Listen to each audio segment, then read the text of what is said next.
Okay, folks, we got breaking news with the world's second largest ETF provider. And then at the end of this video, I got to show you this Bitcoin chart that 2017's bull run is looking remarkably like 2025's bull run. And just look at the similarities of these two charts of 2025, 2017. So we'll look at that in 1 second. But back to the breaking news. Vanguard is eyeing a crypto ETF access for brokerage clients. They are the world's second largest asset manager. Now, I was wondering, does this specifically mean ETFs? Well, yes, it is. They manage $3.3 trillion in global ETF assets under management. They are the world's second largest ETF provider.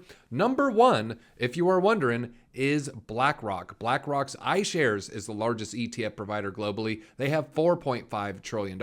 Now, the reason it's important that the number two player is involved with crypto ETFs is because we have seen that the size of the entity does matter. When you have, say, investments in a company for 25 years, you got S&P ETFs, maybe you have some gold ETFs.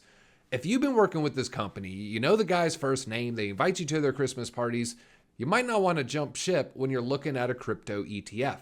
But with Vanguard, they are now unlocking this $3.3 trillion, some of which presumably is going to be flowing into Bitcoin. Now, I want to show you how important it is that the size of the entity matters. So we're going to look at Blackrock versus Fidelity.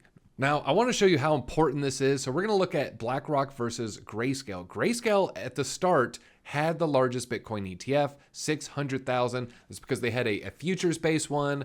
And so when the SEC gave the green light, a lot of these Bitcoin started flowing out of this, started flowing to the world's largest provider, Blackrock. And the Blackrock iShares, within 6 months, was the largest crypto ETF. They started with 228 first day.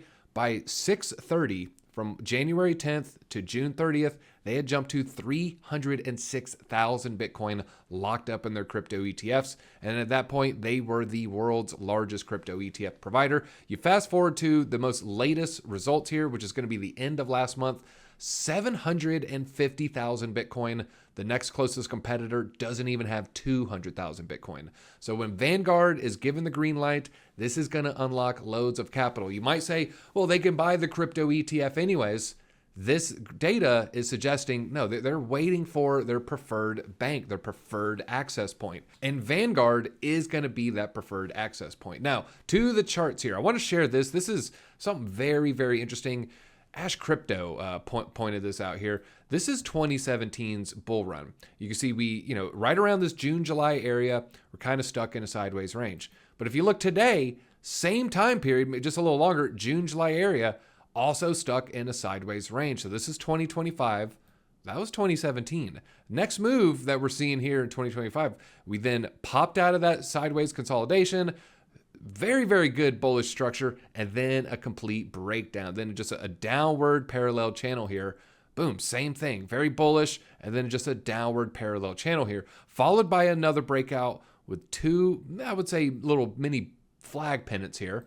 If you look, two mini flag pennants here. And so 2017, that would be the start of the real part of the bull run. Bitcoin would go from $7,000 all the way to $20,000. Now, I'm not expecting the same type of return. I just want to point out the similarities of these two charts. It's almost too similar to not notice. And I know it's a little, fugazi, a little sus to, oh, look at this thing and it did it years ago, and you fast forward today. But enough people start looking at this, it does tend to play out, folks. So I want to throw that on your radar. I'm DZ for Discover Crypto, and I'll see you in your Vanguard Bitcoin ETFs at the top.